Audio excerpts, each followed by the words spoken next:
이 추우고 눈 오는 이 새벽을 깨우시고 나오신 우리 성도님들을 환영하고 축복합니다. 오늘 하나님께서도 우리에게 새날 하루를 또 허락해 주셨습니다. 그냥 매일 동일한 삶이 아닌 오늘은 특별히 하나님께서 주신 그 하루를 더욱더 복되고 은혜가 되는 하루가 되기를 주님의 이름으로 축원합니다. 태어나서 처음으로 비행기를 타보는 어린 소녀가 있었습니다. 비행기에서 내려다보는 창공은 너무나도 신기하고 놀라운 광경이었다고 합니다. 그리고 여행을 가는 것에 마음이 엄청 들떠 있었다고 합니다. 그런데 참 비행기가 잘 도착점까지 잘 가면 좋은데 갑자기 난기류를 만나게 된 거죠. 이 기체는 엄청나게 심하게 흔들리면서 이제 기체 안에 있는 많은 사람들은 걱정과 불안을 가지게 됩니다. 이러다가 비행기가 점점 고도가 낮아져서 떨어지면 추락하면 어떡하지라는 위기의 순간이 찾아온 것이죠. 그래서 많은 그 손님들은 십자가를 붙잡는 사람도 있었고, 어떤 사람들은 회개 기도를 하면서, 그리고 어떤 사람들은 자신이 믿는 신의 이름을 불러가며 외치며 이 어려운 환경을, 이 힘든 이 상황 속을 헤쳐나가기를 원하고 있었습니다.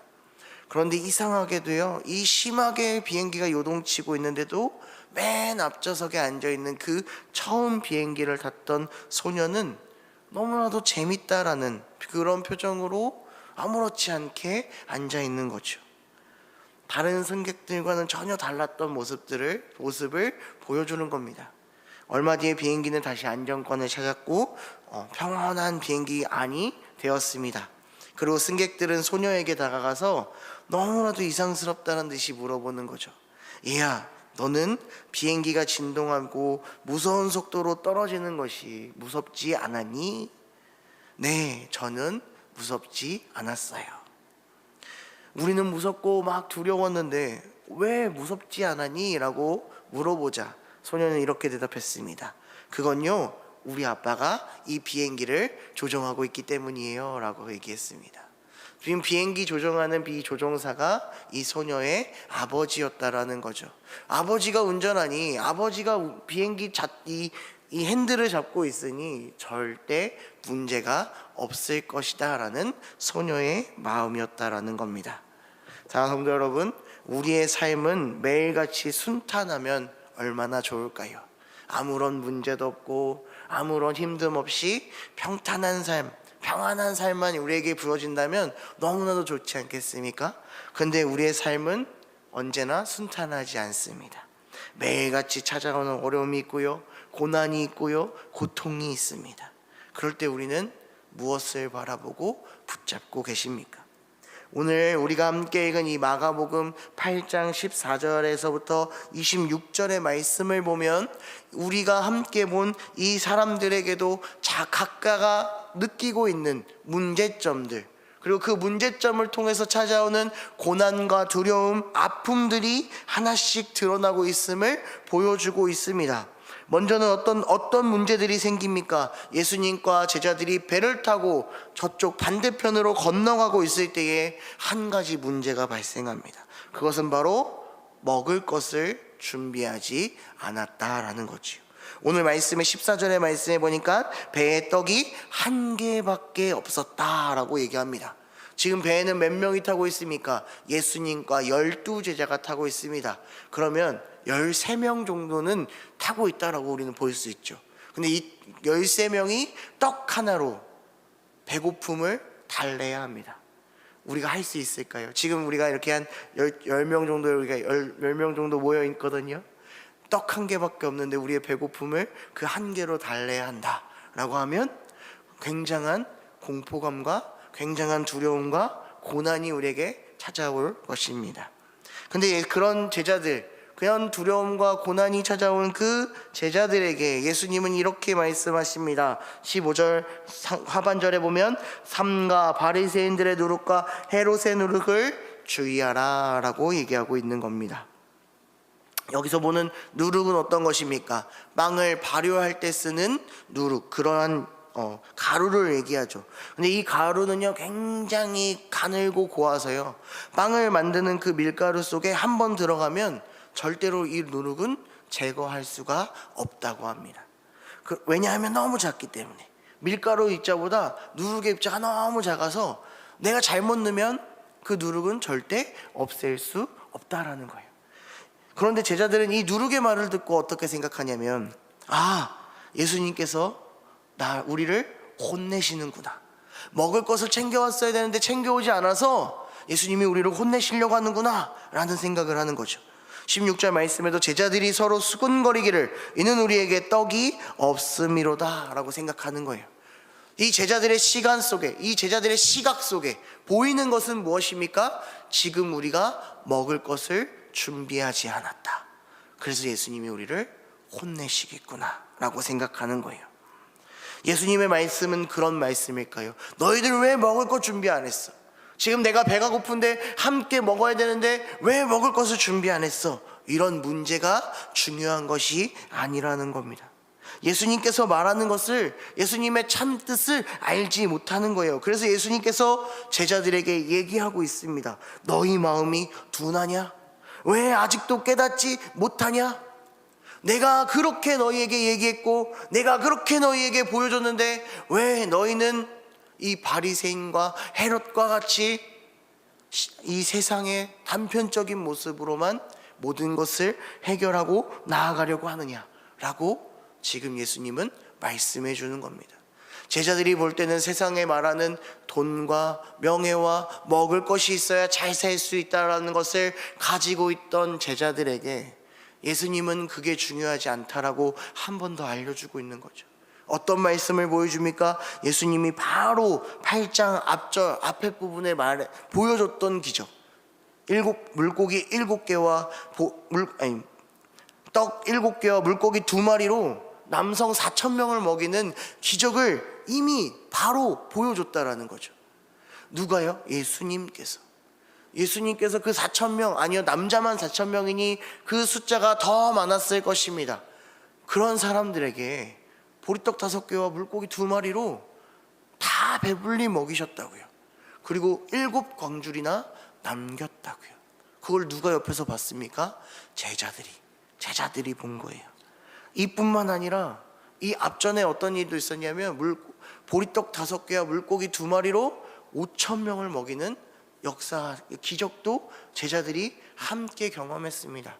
이렇게 먹이려면요, 성경 말씀에는 200데나리온 정도의 돈이 든다고 해요. 200데나리온은 어마어마한 숫자입니다. 어마어마한 숫자.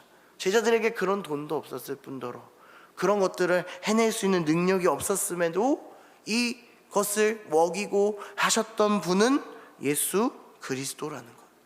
지금 우리 눈앞에 보이는 문제는 세상이 말하는 배고픔과 세상이 말하는 그 어려움인데, 그 배고픔과 어려움을 해결해 줄 수 있는 분이 누구? 바로 옆에 있다라는 사실을 제자들이 잃어버렸다라는 거예요. 예수 그리스도가 다 해주셨는데, 주님이 기도하시고 주님이 떡을 뗐을 때 다 배불리 먹고 마음껏 먹고 남았는데 그 사실을, 그 마음을 또 한 번 잃어버린 겁니다. 그 믿음을 또 제자들은 내려놓게 된 것이지요.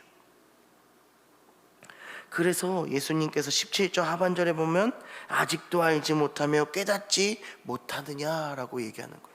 제자들과 함께 그 사역을 하면서, 제자들과 함께 그 3년 반 동안 공생애를 하면서도 제자들이 바라보는 시각은 어떤 겁니까?